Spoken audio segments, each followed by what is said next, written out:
बिहार में राजनीतिक सरगर्मी के बीच अब ठंड का कहर भी देखने को मिल रहा है और अब ठंड ने जोरदार दस्तक दे दी है। हालांकि बिहार में राजनीति भी कभी कम नहीं हुई, हर दिन कुछ ना कुछ नया कहानी, नया कुछ उठापटक तो होते ही रहता है। लेकिन इन सब के बीच नमस्कार, आप देख रहे हैं लाइव सिटीज में, हूँ आपके साथ अभिनंदन द्विवेदी। लाइव सिटीज की मॉर्निंग बुलेटिन सुबह की चाय में आपका बहुत बहुत स्वागत है। हमारे साथ वरिष्ठ पत्रकार रवि उपाध्याय सर है। राजनीति पे तो बात होती है सर, और बिहार की राजनीति हमेशा से चर्चा का विषय रही है और बीते हफ्तों ने हमने देखा किस तरीके से बड़े बड़े ऐलान बीजेपी और एनडीए में हो। लेकिन अब ठंड पे बात भी करनी जरूरी है। दिसंबर का महीना आधा से ज्यादा बीत चुका है, अगले साल की तरफ हम लोग प्रवेश कर रहे हैं, लेकिन ठंड का अब असली स्वरूप जो है वो हम लोग बीते एक दो दिन से देख रहे हैं।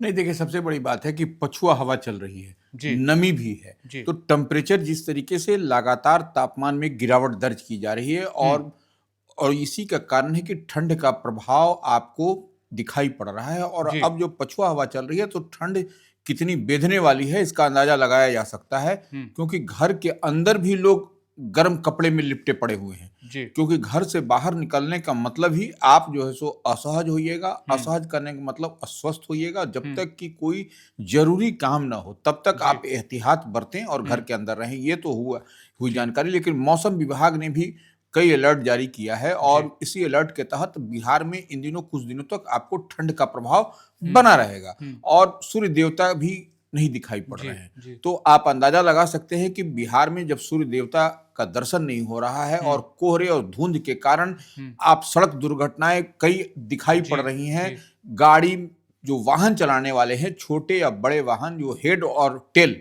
दोनों लाइट जला करके चल रहे हैं, सो दैट कि आगे से आने वाले से डैश नहीं हो। और ये आपको दिखाई पड़ रहा है। और जिला प्रशासन हो, बिहार सरकार हो, शिक्षा विभाग हो, कई कदम उठाए हैं एहतियात के तौर पर, क्योंकि इस मौसम में अधिकांश बच्चे की तबीयत खराब होती है। तो वो इस लिहाज से बच्चों की तबीयत को स्वस्थ रखने के लिए कि आप इस अवधि में न निकलें, और कई स्कूलों को बंद कर दिया गया है। पटना की ही बात कर लें, पटना में अब स्कूलों का समय जो है सो वह भी बदल दिया गया है। शिक्षा विभाग ने, स्थानीय प्रशासन के विद द कंसेंट ऑफ स्थानीय प्रशासन जो है सो आपको स्कूल के टाइमिंग में बदलाव किया गया है। पटना की हम बात कर रहे हैं, 10 बजे से 3:30 बजे तक का समय निर्धारित किया गया है। फिर भी अगर यदि देखा जाएगा, प्रशासन देखेगा, जिला प्रशासन देखेगा कि इस अवधि में भी कुछ बेधने वाली ठंड है, बच्चे अस्वस्थ हो रहे हैं, तो फिर इसमें टाइम को रिशेड्यूल किया जा सकता है, या फिर स्कूल जो से हम लोग जो बात कह रहे हैं कि 20 से 25 सितंबर तक, 25 दिसंबर तक यह प्रभावी रहेगा। पटना की हम बात कर रहे हैं तो अब सारण में, छपरा की हम लोग बात कर ले, वहां पर 1 से लेकर के 10वीं तक के स्कूल बंद कर दिए गए हैं। और यह जो है सो 21 दिसंबर तक, माने कल तक वहां पर प्रभाव में रहेगा ये। उसके बाद वो फिर स्थानीय प्रशासन इस चीज को असेसमेंट करेगा, इस चीज को देखेगा, रिव्यू करेगा कि क्या मौसम का मिजाज बताता है, तो फिर उस हिसाब से आगे पीछे किया जाएगा। इसी तरह से मुंगेर जिला प्रशासन ने 23 दिसंबर तक 10वीं तक के स्कूल को बंद कर दिया है। तो ये आपको दिखाई पड़ रहा है। स्कूल में देखिए, हम बार बार कहते हैं बच्चों के तबीयत पर इसका असर पड़ता है ठंड का, तो इस लिहाज से यह आपको मुंगेर जिला प्रशासन, सारण में, भोजपुर में आप देखिए कि जगह जगह अलाव जलाए जा रहे हैं। पटना में भी अलाव की व्यवस्था है और कई जगह पर आश्रय स्थल भी खोले गए हैं। पटना में भी आप देखिए, गांधी मैदान हो, बस, तो यह आपको कई जगह, और तमाम जो सार्वजनिक स्थल है, जो भीड़ भाड़ वाले स्थान है, वहां पर अलाव की विशेष व्यवस्था की गई है। आप पूरी बिहार में देख लीजिए, हर जगह यही व्यवस्था स्थानीय प्रशासन की ओर से किया गया है। और आश्रय स्थल की भी व्यवस्था की गई है, उसमें आप जाइए, आपको पूरा तरह से कवर्ड किया हुआ रहेगा, सब कुछ रहेगा।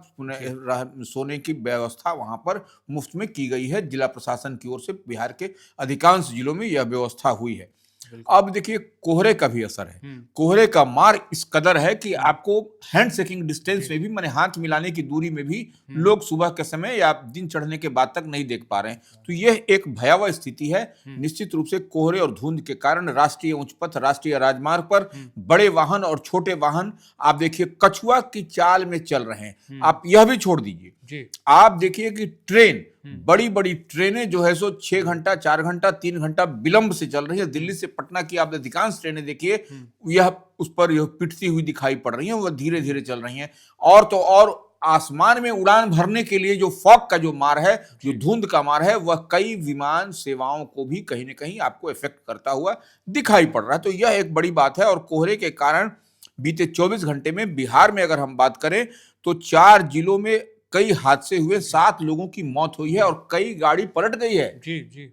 तो ये छोटी बड़ी गाड़ियां, कई गाड़ियां दुर्घटनाग्रस्त हुई हैं। तो यह एक दुखद घटना भी दिखाई पड़ रही है।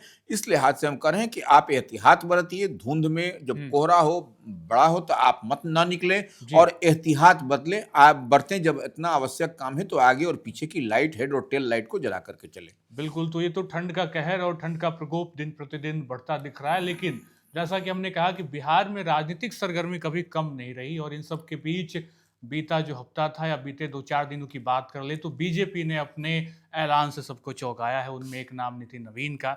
अब किस तरीके से क्या कुछ जानकारी निकल कर आ रही है सर, क्योंकि अब वो पटना भी आएंगे।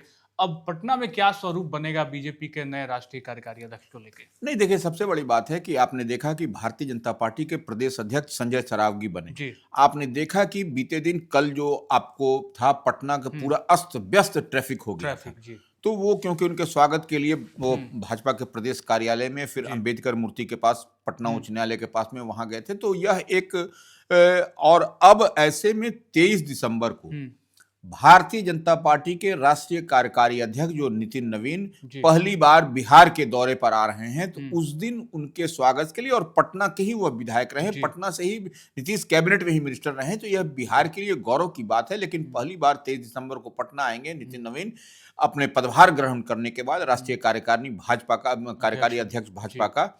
तो उनके जो स्वागत की तैयारी, एक बड़ी तैयारी भारतीय जनता पार्टी की ओर से की गई है और वह पटना के जयप्रकाश नारायण अंतर्राष्ट्रीय हवाई अड्डा से निकलेंगे। उसके वहां से होते हुए जो सड़क भारतीय जनता पार्टी के मुख्यालय तक कई जगहों पर तोरण द्वार और सड़क पर पोस्टर बैनर से पाटने की तैयारी है और जगह जगह उनका स्वागत किया जाएगा, फूल मालाओं से लादा जाएगा, आपको बड़े बड़े ऊपर से फूल बरसाए जाएंगे।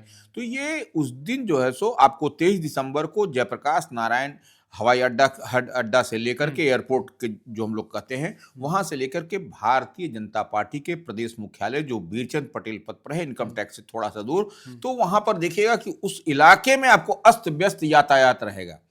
तो आप 23 दिसंबर को यह एक बड़ा कार्यक्रम होगा और उनके स्वागत की तैयारी के लिए आपको जो प्रदेश अध्यक्ष संजय सरावगी है, उन्होंने घोषणा भी की है और बड़ी तैयारी में भाजपा जुट गई दिखाई पड़ेगी। तो बड़ी तैयारी 23 तारीख को लेके, और ये तो एक खेमे की बात रही, एनडीए और बीजेपी खेमे की बात रही जहां पे खुशियों की लहर है। लेकिन दूसरा खेमा आरजेडी महागठबंधन, वहां अब भी कुछ ठीक नहीं लग रहा और एक बार फिर से झटका लगा है।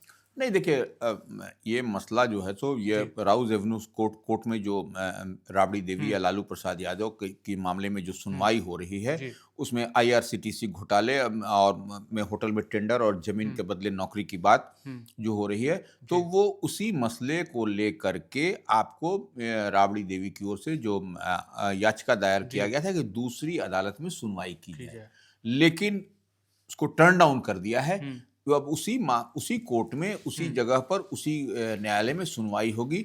तो यह कारण, अब क्या फैक्ट फिगर उनकी ओर से दिया गया था, उनके वकील की ओर से दिया गया था, यह देखने और समझने वाली बात है। तो अब उसी कोर्ट में, स्पेशल कोर्ट जो है, विशेष अदालत है, उसी में दिल्ली में आपको राउज एवेन्यू कोर्ट में सुनवाई होगी। अदालत ने फैसले बदलने से इनकार कर दिया है। तो यह एक तो वहां चल ही रहा था मसला, तो ऐसे में अब एक झटका कह लीजिए या उसी न्यायालय में सुनवाई होगी, यही दिखाई पड़ रही है। ये लगातार हम लोग न्यूज़ से देख रहे हैं कि उनकी जो याचिका है उसको खारिज की जा रही है। लेकिन अब दूसरा एक और खबर देख ले अगर, तो मांझी बहुत चर्चा में है। चुनाव तो जीता भी उन्होंने और उनकी पार्टी की तरफ से बहुत बेहतर परफॉर्मेंस भी दिया गया। लेकिन अब मांझी का एक वीडियो वायरल हो रहा है, जैसा कि हम लोग देख पा रहे हैं, और उस वीडियो पे अब खुद मांझी ने ही खंडित करते हुए कहा कि छेड़खानी किया गया वीडियो के साथ और तोड़ मरोड़ के पेश करने की एक बात कही है उन्होंने। नहीं, देखिए, एक बात तो समझिए, जो भी नेता है, हम जीतन राम मांझी नरेंद्र मोदी कैबिनेट में बड़े और सीनियर लीडर हैं, लेकिन आप देखिए कि लोग हमेशा बयान देते हैं, कोई भी पार्टी, किसी भी दल को, पक्ष का हो, विपक्ष का हो, बड़े हो, छोटे हो, और जब ही उनका वीडियो इस तरीके से आता है तो वो कहा जाता है कि वह छेड़छाड़ किया गया है। लेकिन यह कैसे छेड़छाड़ किया गया है, तो यह निश्चित रूप से केंद्रीय मंत्री हैं, अगर यदि छेड़छाड़ किया गया है तो इसकी जांच होनी चाहिए, मुकम्मल जांच होनी चाहिए, मैटर ऑफ इन्वेस्टिगेशन है, क्योंकि अगर यदि किसी ने छेड़छाड़ किया है तो यह पनिशेबल है, यह निश्चित रूप से छेड़छाड़ नहीं होना चाहिए। लेकिन हम यह चीज देखते हैं कि बराबर आप बयान कोई भी नेता दे देता है, उसके बाद कहता है कि देखिए उनके वीडियो के साथ छेड़छाड़ किया गया, बयान से मुकर जाते हैं, बयान से लोग मुकरते हैं। तो ये इतनी बात तो समझना चाहिए कि अगर यदि कोई जिम्मेवार पद पर बैठा है, वो बड़े बड़े ओहदे पर बैठे हैं, कोई भी आदमी हो, किसी भी दल का हो, किसी भी मेंबर ऑफ पार्लियामेंट हो या उसे हो विधायक हो, बिहार में सरकार में हो, अगर यदि इस तरीके से उसका वीडियो कोई आता है, अगर यदि उस पर तूल पकड़ता है, तो वो लोग अपने बात से वो मुकर जाते हैं, विड्रॉ करने लगते हैं। तो ये विड्रॉ करने, तो इसके लिए निश्चित रूप से एक बड़ी तैयारी भी सरकार को करनी चाहिए, या जो भी सरकार हो, जिस स्टेट की बात हो या केंद्र की बात हो, कि यह पता चले कि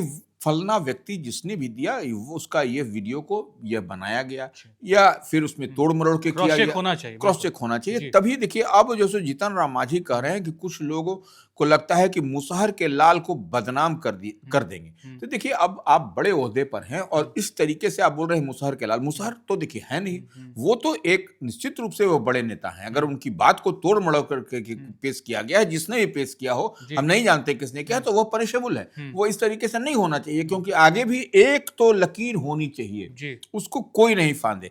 अब मांझी के बाद मुसहर के बेटे को कोई न तो अपमानित कर सकता है, न ही कोई बेवकूफ बना सकता है। ये भी एक बड़ा बयान उनका है। तो ये देखिए, इस तरीके से होने से निश्चित रूप से मीडिया को भी छोड़ दीजिए, स्वतंत्र होने दीजिए, मीडिया पर भी नकेल मत कसिए, मीडिया पर आप ठिकरा मत फोड़े। कोई भी आदमी, किसी भी दल का हो, छोटा हो बड़ा हो, कोई भी हो, लेकिन अगर इस तरीके से होता है तो कहीं ना कहीं मीडिया भी घेरे में आती है। तो इस लिहाज से हम इतनी बात कहेंगे कि इस तरीके से नहीं होना चाहिए। बिल्कुल। तो मांझी ने कहा कि मुसहर के बेटे को ना कोई अपमानित कर सकता है, ना ही बेवकूफ बना सकता। अब देखना होगा इस वायरल वीडियो पे क्या कुछ आगे राजनीतिक करवट लेती है। फिलहाल बिहार में ठंड है, तो आप भी अपने आप को सुरक्षित रखें। फिलहाल आज की इस वीडियो में इतना ही। आप बन रहे हैं लाइव सिटीज के साथ। बहुत बहुत शुक्रिया।